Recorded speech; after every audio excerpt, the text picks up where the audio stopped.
ನಮಸ್ಕಾರ ಸ್ನೇಹಿತರೆ. ಪಂಜಾಬ್ ವಿರುದ್ಧ ಆರ್ಸಿಬಿ ಗೆದ್ದ ಬಳಿಕ ಮ್ಯಾನ್ ಆಫ್ ದಿ ಮ್ಯಾಚ್ ಆಗಿ ಅತ್ತರು ವಿರಾಟ್ ಕೊಹ್ಲಿ. ನಂತರ ತನ್ನ ಪ್ರಶಸ್ತಿಯನ್ನ ಸಿರಾಜ್ಗೆ ನೀಡಿ ಗೆದ್ದರು ಎಲ್ಲರ ಮನ. ಹಾಗಾದರೆ ಸುದ್ದಿಯ ಸಂಪೂರ್ಣ ಮಾಹಿತಿ ಏನು? ಅಷ್ಟಕ್ಕೂ ಪಂಜಾಬ್ ವಿರುದ್ಧ ಆರ್ಸಿಬಿ ಗೆದ್ದ ಬಳಿಕ ಕಿಂಗ್ ಕೊಹ್ಲಿ ಹೇಳಿದ್ದೇನು ಗೊತ್ತಾ? ಹೀಗೆ ಇದರೆಲ್ಲದರ ಬಗ್ಗೆ ಇವತ್ತಿನ ಈ ಒಂದು ವಿಡಿಯೋದಲ್ಲಿ ತಿಳಿಸ್ಕೊಡ್ತಾ ಹೋಗ್ತೀನಿ. ಹೀಗಾಗಿ ದಯವಿಟ್ಟು ಈ ವಿಡಿಯೋವನ್ನ ಕೊನೆವರೆಗೂ ನೋಡಿ ಸ್ನೇಹಿತರೆ. ಆದರೆ ಅದಕ್ಕಿಂತಲೂ ಮುನ್ನ ನೀವು ಕೂಡ ವಿರಾಟ್ ಕೊಹ್ಲಿರವರ ಅಪ್ಪಟ ಅಭಿಮಾನಿಗಳ ಈ ವಿಡಿಯೋವನ್ನ ನೋಡುತ್ತಿದ್ದರೆ ತಪ್ಪದೆ ಈ ಕೂಡಲೇ ಈ ವಿಡಿಯೋಗೊಂದು ಲೈಕ್ ಮಾಡಿ. ಹೌದು ಸ್ನೇಹಿತರೆ, ಹಿಮಾಚಲ ಪ್ರದೇಶದ ಧರ್ಮಶಾಲಾ ಅಂಗಳದಲ್ಲಿ ನಡೆದ ಟಾಟಾ IPL 2024ರ 58ನೇ ಪಂದ್ಯದಲ್ಲಿ ರಾಯಲ್ ಚಾಲೆಂಜರ್ಸ್ ಬೆಂಗಳೂರು ತಂಡವು ಪಂಜಾಬ್ ಕಿಂಗ್ಸ್ ವಿರುದ್ಧ 60 ರನ್ಗಳ ಅಮೋಘ ಗೆಲುವನ್ನು ದಾಖಲಿಸಿದೆ ಸ್ನೇಹಿತರೆ.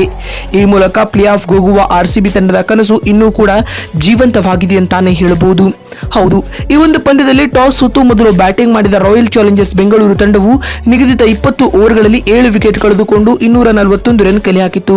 ತಂಡದ ಪರ ವಿರಾಟ್ ಕೊಹ್ಲಿ ರವರು 47 ಎಸೆತಗಳನ್ನು ಎದುರಿಸಿ 92 ರನ್ ಬಾರಿಸಿದರೆ ರಜತ್ ಪಾಟಿದಾರ್ ಅವರು 23 ಎಸೆತಗಳಿಂದ 55 ರನ್ ಬಾರಿಸಿದರು. 242 ರನ್ಗಳ ಬೆಟ್ಟದಂತಹ ಗುರಿಯನ್ನ ಬೆನ್ನಟ್ಟಿದಂತಹ ಪಂಜಾಬ್ ಕಿಂಗ್ಸ್ ತಂಡವು RCB ತಂಡದ ಬೌಲಿಂಗ್ ಬಿರುಗಾಳಿಗೆ ಅಕ್ಷರಶಃ ತತ್ತರಿಸಿ ಹೋಯಿತು.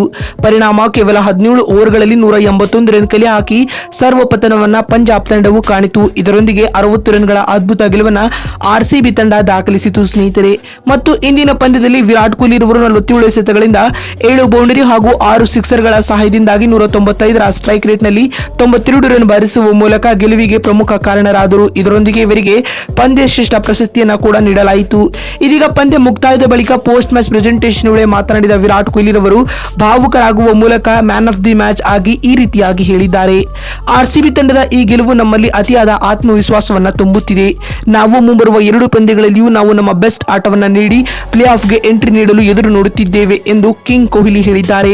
ಮತ್ತು ಮಾತು ಮುಂದುವರಿಸಿದ ಅವರು, ಕೆಲವರು ನನ್ನ ಸ್ಟ್ರೈಕ್ ರೇಟ್ ನ ಬಗ್ಗೆ ಮಾತನಾಡುತ್ತಿದ್ದಾರೆ, ಆದರೆ ಅವರಿಗೆಲ್ಲ ನನ್ನ ಇಂದಿನ ಇನ್ನಿಂಗ್ಸ್ ಉತ್ತರವಾಗಿರಲಿದೆ ಎಂದು ಹೇಳುವ ಮೂಲಕ ಕೊಹ್ಲಿಯ ಹೇಟರ್ಸ್ ಗಳಿಗೆ ಬ್ಯಾಟಿಂಗ್ನಿಂದಲೇ ಕಿಂಗ್ ಕೊಹ್ಲಿ ತಕ್ಕ ತಿರುಗೇಟನ್ನ ನೀಡಿದ್ದಾರೆ. ಮತ್ತು ಮಾತು ಮುಂದುವರಿಸಿದ ವಿರಾಟ್ ರವರು ಬೌಲಿಂಗ್ ನಲ್ಲಿ ಸಿರಾಜ್ ರವರು ಅಪಾಯಕಾರಿಯಾದ ಬೌಲಿಂಗ್ ದಾಳಿಯನ್ನ ಸಂಘಟಿಸಿದ್ದಾರೆ. ಅವರಿಗೂ ಕೂಡ ಈ ಮ್ಯಾನ್ ಆಫ್ ದಿ ಮ್ಯಾಚ್ ಪ್ರಶಸ್ತಿ ಸಲ್ಲಬೇಕು ಎಂದು ಹೇಳುವ ಮೂಲಕ ಕೋಟಿ ಅಭಿಮಾನಿಗಳ ಮನ ಗೆಲ್ಲುವಲ್ಲಿ ಕೊಹ್ಲಿ ಯಶಸ್ವಿಯಾಗಿದ್ದಾರೆ ಸ್ನೇಹಿತರೆ. ಮತ್ತು ಮಾತು ಮುಂದುವರಿಸಿದ ಅವರು, ಮುಂಬರುವ 2 ಪಂದ್ಯಗಳಲ್ಲಿ ನಮ್ಮ RCB ತಂಡವು ಉತ್ತಮವಾದ ಆಟವನ್ನು ಆಡಲಿದೆ ಎಂದು ಹೇಳಿದ್ದಾರೆ. ಸ್ನೇಹಿತರೆ, ಪಂಜಾಬ್ ವಿರುದ್ಧ RCB ಗೆದ್ದ ಬಳಿಕ ವಿರಾಟ್ ಕೊಹ್ಲಿ ಹೇಳಿದ್ದೇನು ಅಂತ ತಿಳಿಸಿಕೊಡುವ ನಮ್ಮ ಈ ಪ್ರಯತ್ನ ನಿಮಗೆ ಇಷ್ಟವಾಗಿದ್ದಲ್ಲಿ ತಪ್ಪದೆ ಈ ಕೂಡಲೇ ಈ ವಿಡಿಯೋಗೊಂದು ಲೈಕ್ ಮಾಡಿ. ವಿಡಿಯೋವನ್ನ ಇಲ್ಲಿವರೆಗೂ ನೋಡಿದ್ದಕ್ಕಾಗಿ ಧನ್ಯವಾದಗಳು. ಮತ್ತೊಂದು ವಿಡಿಯೋದಲ್ಲಿ ಸಿಗ್ತೀನಿ. ಅಲ್ಲಿವರೆಗೂ ನಮಸ್ಕಾರ, ಧನ್ಯವಾದಗಳು ಸ್ನೇಹಿತರೆ.